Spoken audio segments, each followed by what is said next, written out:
আসসালামু আলাইকুম। প্রিয় দর্শক, আপনাদের সকলকে আমন্ত্রণ জানাচ্ছি। সম্মানিত দর্শক, আজকে ১৩ই নভেম্বর ২০২৫ পড়ন্ত দুপুরে, মানে দুপুর অতিক্রান্ত হয়ে গেছে। এমন সময় আপনাদের সামনে ভিডিও করার জন্য বসেছি। আজকের এই দিনটিতে সারা বাংলাদেশ আওয়ামী লীগ আহত লকডাউন অথবা শাটডাউন, যেটাই বলেন না কেন, সেটা চলছে। বিচ্ছিন্ন সব খবর, ফরিদপুরে কি হচ্ছে, পদ্মা সেতু ওখানে কি হচ্ছে, তারপর টিএসসিতে কি হচ্ছে, ঢাকার বিভিন্ন এলাকাতে কি হচ্ছে, সারা বাংলাদেশে কি হচ্ছে, এগুলো কতটা বাস্তব আর কতটা গুজব আমরা আসলে সত্যিকার অর্থে বুঝতে পারছি না। আওয়ামী লীগের যে সকল লোকজন এই অনলাইন প্রচারণায়, যেটাকে বট বাহিনী বলা হয়, বাংলাদেশে একটা সময় বট বাহিনী বলতে জামাতের বা শিবিরের যারা লোকজন তাদেরকে বোঝানো হতো, অর্থাৎ ইন্টারনেট প্রোটোকল ব্যবহার করে সফটওয়্যারের মাধ্যমে তাদের চিন্তা এবং চেতনা সকল মানুষের নিকট পৌঁছে দেওয়ার জন্য যে লোকজন নিয়োজিত ছিলেন বা আছেন তাদেরকে বলা হয় বট বাহিনী, বিওটি। এটা মূলত একটা সফটওয়্যার। তো এই সফটওয়্যারটি ব্যবহার করে গত সেই ১০-১২ বছর ধরে একছত্র আধিপত্য দেখাতো জামাত এবং শিবিরের যারা লোকজন রয়েছেন তারা। কিন্তু হাল আমলে মনে হচ্ছে যে জামাত শিবিরের সঙ্গে পাল্লা দিয়ে হয়তো আওয়ামী লীগের বট বাহিনী আরও বেশি, যাকে বলা হয় সামাজিক মাধ্যমে রীতিমতো হইচই ফেলে দিতে পারছে। এবং সবচেয়ে বড় ব্যাপার হলো যে আওয়ামী লীগের শীর্ষ পর্যায়ের যে সকল নেতৃবৃন্দ রয়েছেন তারা যে সকল কথাবার্তা বলছেন বা প্রমোট করছেন, এই বট বাহিনীর বিভিন্ন ভিডিও ফুটেজ তারা নিজেরা বিশ্বাস করছেন এবং নিজেরা নিজেদের পেজ থেকে এগুলো আবার তারা প্রচার করছেন। ফলে সত্য হোক মিথ্যা হোক, যখন দায়িত্বশীল কোনো রাজনৈতিক নেতা তিনি এই ধরনের কোনো ভিডিও বা অডিও ফুটেজ তিনি শেয়ার করেন, ধরে নেওয়া হয় যে তার সঙ্গে তার সমর্থন রয়েছে। তো যেটা বলছিলাম যে আওয়ামী লীগের যে বট বাহিনী তাদের যে কর্মকাণ্ড, সেই কর্মকাণ্ড এখন সামাজিক মাধ্যমে ১ নম্বর। জামাত শিবিরের কর্মকাণ্ড চলে গেছে। ২ নম্বর হলো যে ইউটিউবে একটা সময় যাদের খুব প্রভাব ছিল, ইনফ্লুয়েন্স ছিল, শেখ হাসিনা বিরোধী কথাবার্তা বলার কারণে আওয়ামী লীগের লোকজন শুনতেন, সরকারি কর্মকর্তারা শুনতেন, সবাই মনোযোগ সহকারে শুনতেন। কিন্তু এই যে গত ১৪ মাসে সোশ্যাল ইনফ্লুয়েন্স করার ক্ষেত্রে জামাত এবং বিএনপির যে সকল লোকজন ছিলেন তাদের সেই ইনফ্লুয়েন্সটা এখন কমতে কমতে এখন এতটা নেতিবাচক হয়ে গেছে, জামাতের লোকজন সেই কথা শুনছেন না, আর বিএনপি লোকজন তো একেবারেই শুনছেন না। আর আওয়ামী লীগের লোকজন যেটা আগে শুনতেন যে দেখি কি বলে, সেটা এখন তারা বলতে গেলে ব্লক করে দিয়েছে। ফলে সামাজিক মাধ্যমে ঠিক আওয়ামী লীগের ওরকম কোনো ইনফ্লুয়েন্সিয়াল ব্যক্তি তৈরি হয়নি। জামাতের যা ছিল তা চলে গেছে, বিএনপির যা ছিল তারাও চলে গেছেন। কিন্তু এই একটা বিশৃঙ্খল যে সামাজিক মাধ্যম, যেটা মূলধারার গণমাধ্যমের সেটা অনেক অনেক শক্তিশালী, সেটা বিচ্ছিন্নভাবে অস্থিরভাবে পায়চারি করছে। আর সারা দেশে মানুষের মধ্যে এক ধরনের ভয় এবং আতঙ্ক, এক ধরনের অবিশ্বাস, এক ধরনের অনাস্থা তৈরি করে ফেলেছে। এই হলো সামাজিক মাধ্যমের অবস্থা। আমাদের মূলধারার যে গণমাধ্যমগুলো আছে প্রায় সকলেরই তারা এখন মাল্টিমিডিয়া সেকশনটাকে, মানে সামাজিক মাধ্যম নির্ভরশীল Facebook, YouTube, Twitter, LinkedIn, Twitter তো না, এখন এক্স হ্যান্ডেল, এইগুলোতে তাদের যে অ্যাক্টিভিটিস, সেই অ্যাক্টিভিটিস প্রিন্ট বা তাদের অন স্ক্রিন, যেমন টেলিভিশনের যখন একটি প্রোগ্রাম থ্রো করা হয়, অন এয়ার করা হয়, এটিকে অন স্ক্রিন প্রোগ্রাম বলা হয়। তো এখন অবস্থা হলো যে প্রোগ্রামটি অন স্ক্রিন একটা সময় 10 লাখ লোক দেখতেন, কমতে কমতে 1 লাখ, আর এখন যখন কোনো একটা টেলিভিশন চ্যানেলের স্ক্রিন খোলা থাকে 2-3 হাজারের বেশি লোক কিন্তু অন স্ক্রিনে থাকে না। এটা হলো বাস্তব। আর যে সকল ছোট ছোট টেলিভিশন রয়েছে তাদের অন স্ক্রিনে সারা বাংলাদেশে 500 লোকও থাকে না। এটা হলো বাস্তবতা। তো সেই যে বাস্তবতা, সেই বাস্তবতায় দেখা গেল যে তাদেরকে নির্ভর করতে হচ্ছে সামাজিক প্ল্যাটফর্মের উপরে। তো অন স্ক্রিনে যে টেলিভিশনটির 2000 থাকে না বা 5000 থাকে না বা 500 থাকে না, তারা এটাকে 1 লাখ 2 লাখ 5 লাখ ভিউর মধ্যে নিয়ে আসে সোশ্যাল মাধ্যম বা সামাজিক মাধ্যম ব্যবহার করে, প্ল্যাটফর্মগুলো ব্যবহার করে। তো সামাজিক প্ল্যাটফর্মের একটা স্বাভাবিক চরিত্র হলো চটকদার বিজ্ঞাপন লাগবে, চটকদার কথাবার্তা লাগবে এবং অন্যান্য যে সকল বট বাহিনী বলেন, যারা ভিউ ব্যবসা করেন, যে তাদের মিলিয়ন ভিউ লাগবে, তারা সেই ভিউর কারণে বা ভিউ পাওয়ার লোভে কোনো অবস্থাতেই তাদের নীতি নৈতিকতা রাখেন না।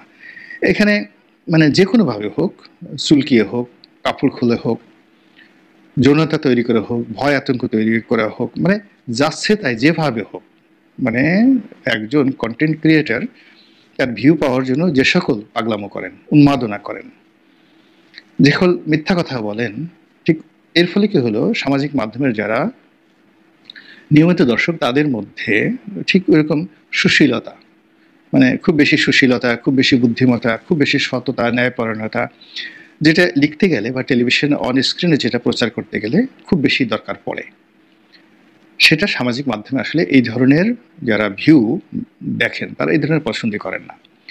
ফলে দেশের প্রধানতম গণমাধ্যম তো বটেই, বিশ্বের নামকরা গণমাধ্যম, এমনকি ধরুন ভারতের হিন্দু, দ্য ইন্ডিয়ান এক্সপ্রেস, এই সকল পত্রিকা, কিংবা the guardian, new York Times, the financial Times, কিংবা ধরুন দ্য টাইম ম্যাগাজিন, এই সকল পত্রিকা তাদের মূল যে কন্টেন্ট বা এই সকল গণমাধ্যম তাদের মূল content, CNN, BBC, Al Jazeera, তাদের মূল কন্টেন্টের বাইরে গিয়ে যখন তারা এটাকে সামাজিক মাধ্যমের জন্য তৈরি করেন, তো সেখানে খণ্ড খণ্ড করে এরকম উত্তেজনা বা উত্তেজক শব্দ তারা ব্যবহার করেন যেন ভিউ পাওয়া যায়। এবং প্রতিটি যাকে বলা, যেহেতু আমি সংবাদপত্রের সাথে জড়িত, যেমন আমি 2009 সনে যখন একটা পত্রিকায় লিখতাম ধরুন, তো সেই পত্রিকাটি বাংলাদেশের 1 নম্বর পত্রিকা ছিল, 5 লাখ, 5.5 লাখ, 6 লাখ ছাপা হতো।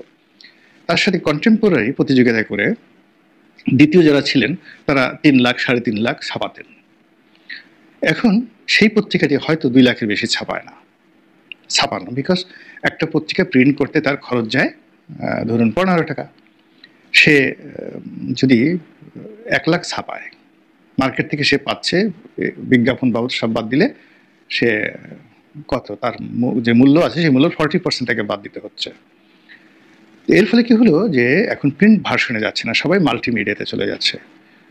তো বড় বড় পত্রিকাগুলো যেগুলো দেখেন আসলে 10, 15, 20 হাজারের বেশি এদের সার্কুলেশন নেই।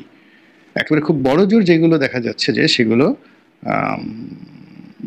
আপনি, আমি নাম বললাম না, আপনারা বুঝে নেন আর কি, একেবারে যারা মনে করেন যে বাংলাদেশে কিংবদন্তির সংবাদপত্র, মিডিয়া হাউস, তো এদের আসলে সার্কুলেশন নট মোর দ্যান 50,000।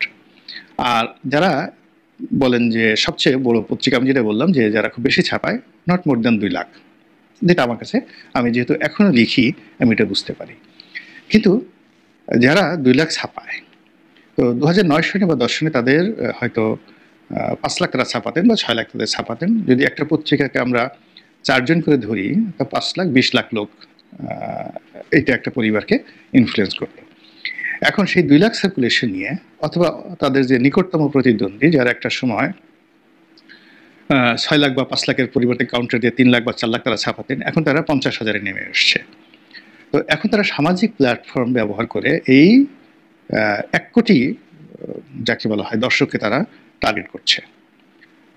তো এই কারণে সামাজিক মাধ্যমে রীতিমতো গুজব ছড়ানোর একটা কারখানা শুরু হয়ে গেছে। আমি কথাগুলো এত লম্বা হিস্ট্রি দিলাম এই কারণে যে এই লকডাউনকে কেন্দ্র করে, শেখ হাসিনাকে কেন্দ্র করে দেশের মূলধারা অনেকগুলো গণমাধ্যম খবর ছাপিয়েছে যে দিল্লিতে শেখ হাসিনার বাসায় গোপন বৈঠক হয়েছে। তারপরে সেই বৈঠকে পুতুল এবং শেখ হাসিনা সেখানে বাংলাদেশের রাজনীতি নিয়ে বাকবিতণ্ডা করেছেন, মুখোমুখি তর্ক করেছেন। এটা আওয়ামী লীগ যারা করেন তারা খুব ভালো করে জানেন যে কিয়ামত যদি হয়ে যায়, জয় কিংবা পুতুল শুধু নয়, শেখ পরিবারের কেউ এখন পর্যন্ত শেখ হাসিনার চোখের দিকে তাকিয়ে কথা বলবেন, তার সামনে বসবেন ঠিকমতো, ওই সাহস শেখ পরিবারের কারো এখন পর্যন্ত হয়নি। এবং শেখ হাসিনা পুরো পরিবারের উপরে যেভাবে নিয়ন্ত্রণ প্রতিষ্ঠা করছেন, যেটা বঙ্গবন্ধু কল্পনাও করতে পারতেন না। এর ফলে কি হলো, আমার বিশ্বাস যে উনি যদি মরে যান, মানে তার জানাজা, দাফন কাফন, এমনকি কবরের সামনে গিয়েও শেখ পরিবারের যারা লোকজন বহুদিন ধরে তারা স্টপ থাকবেন, জোরে কথা বলতে তারা অভ্যস্ত হবেন না। এটা হলো স্বাভাবিক। আওয়ামী লীগের লোকজনের, মানে শেখ পরিবারের কথা বললাম, আওয়ামী লীগের লোকজন যারা আছে তারা তার সাথে বিতর্ক করবেন, ঝগড়াঝাটি করবেন, এটা কল্পনাই করা যায় না। এটা হলো শেখ হাসিনার অবস্থা। কাজেই এই যে খবরগুলো ছাপা হচ্ছে, এই খবরের ফলে যে বিতর্কগুলো তৈরি হচ্ছে, এটা কি ধরনের জার্নালিজম সেটা হয়তো আমি বলবো না বা আপনাদের বলার দরকার নেই, কিন্তু এর ফলে কি হলো, প্রচণ্ড সামাজিক বিভেদ, বিসংবাদ তৈরি হয়ে গেছে। আবার খবরে দেখা গেল যে সেখানে দিল্লির বাসভবনে বসে শেখ হাসিনা ভয়ঙ্কর সব পরিকল্পনা করেছেন। কোথায় আগুন দিতে হবে, কোথায় পেট্রোল ঢালতে হবে, কোথায় ঢাল সুরকি নিয়ে নামতে হবে, পুরো জিনিসটা একটা মাস্টার প্ল্যান করে কাজ করছেন। মানে অ্যাজ ইট ইজ যে বাংলাদেশের সংবাদ মাধ্যমে যারা লোকজন আছেন তাদের গুপ্ত ক্যামেরা এবং তাদের অডিও ডিভাইস, যেটা দিয়ে ভয়েস রেকর্ড করা যায়, ওটা একেবারে শেখ হাসিনার শাড়ির সঙ্গে লাগানো ছিল। অথবা শেখ হাসিনার সেই মানে আশেপাশে যারা ছিলেন ওখানে একেবারে পুরো দাঁড়িয়ে দাঁড়িয়ে থেকে তারা সেগুলো রেকর্ড করেছেন, যেভাবে কোনো একটা অনুষ্ঠান টেলিকাস্ট করা হয়।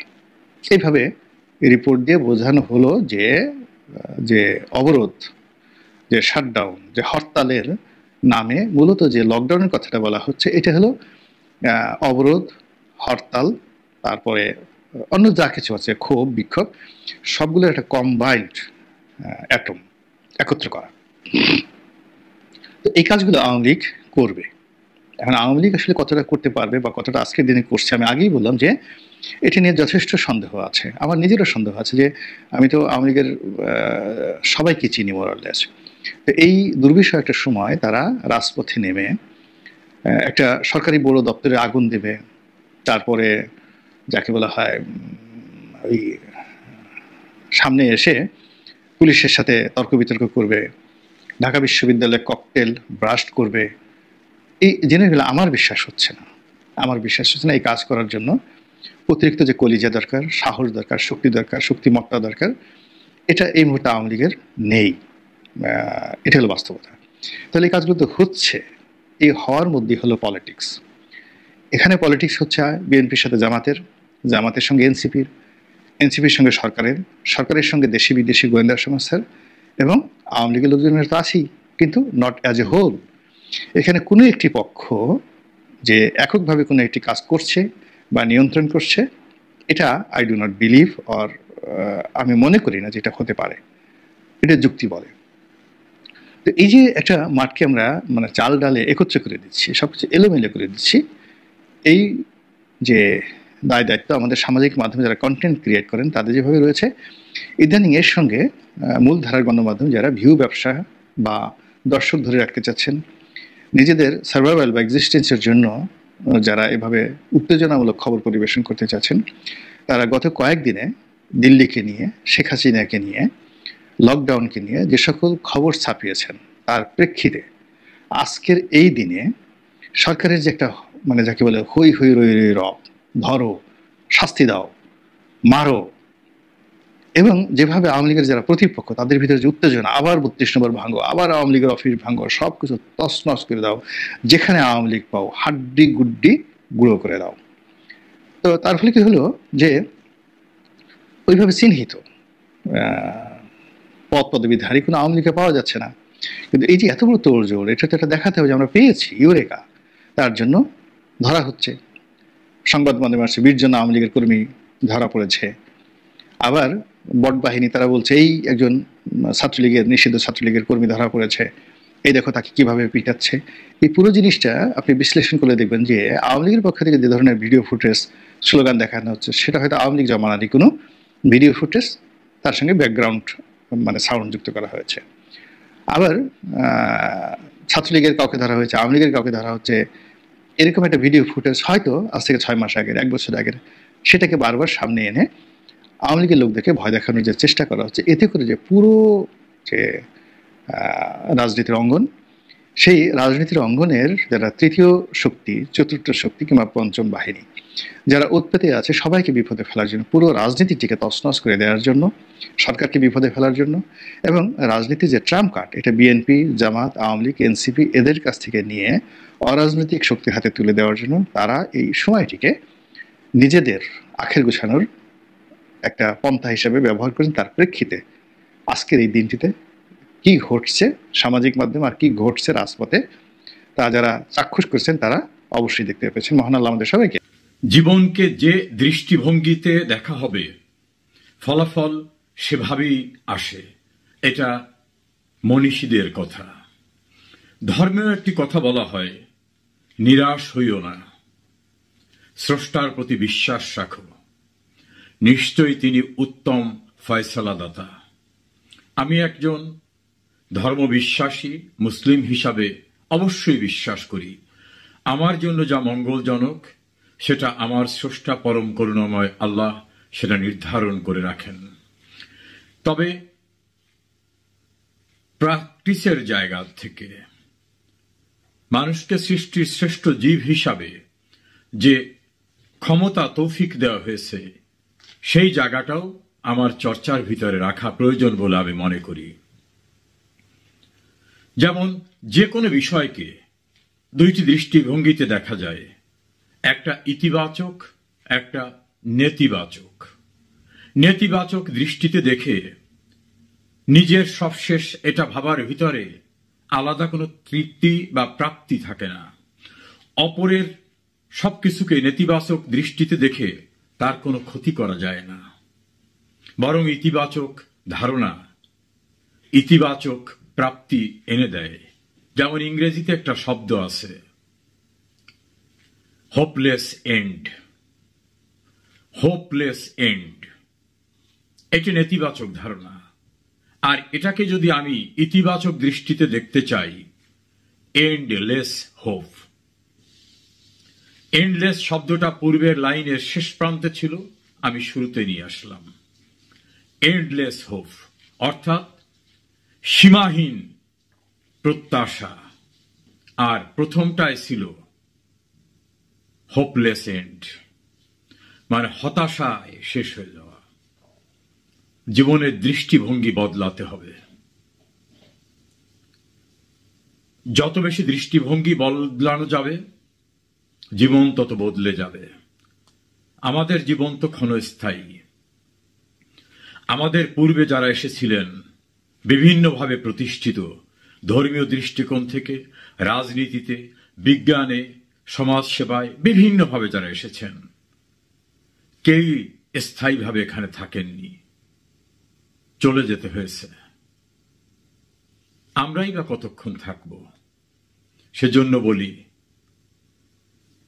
দৃষ্টিভঙ্গি পাল্টান, জীবন বদলে যাবে। আমি নিজেও মনে করি যারা আমার সমালোচনা করেন সেই সমালোচনায় সাময়িকভাবে আমি কিছুটা মানসিকভাবে আঘাতপ্রাপ্ত হলেও বোঝার চেষ্টা করি যিনি সমালোচনা করেছেন তিনি কোনো না কোনো কারণেই হয়তো আমার প্রতি অখুশি, হয়তো আমার কোনো ত্রুটি রয়েছে, সে কারণেই তো তিনি এটা করেন। আমি কতটা সতর্ক হতে পারি, কতটা নিজেকে শুধরে নিতে পারি, তার ভিতর থেকেই তো তার দৃষ্টিভঙ্গিও বদলাতে পারে, আমার চিন্তা চেতনা, আমার কর্মকাণ্ডেরও নেতিবাচক দিক বদলে যেতে পারে। অন্ধের মতো অপরের সমালোচনা করা, নিজের কোনো ত্রুটি নাই এই বিশ্বাসে নিজেকে দৃঢ়তার সঙ্গে ধরে রাখা, এর ভিতর থেকে কোনো সুখকর মঙ্গলজনক কিছুই আসে বলে আমার মনে হয় না। সৃষ্টিকর্তা আমাদের সবার সহায় হোক।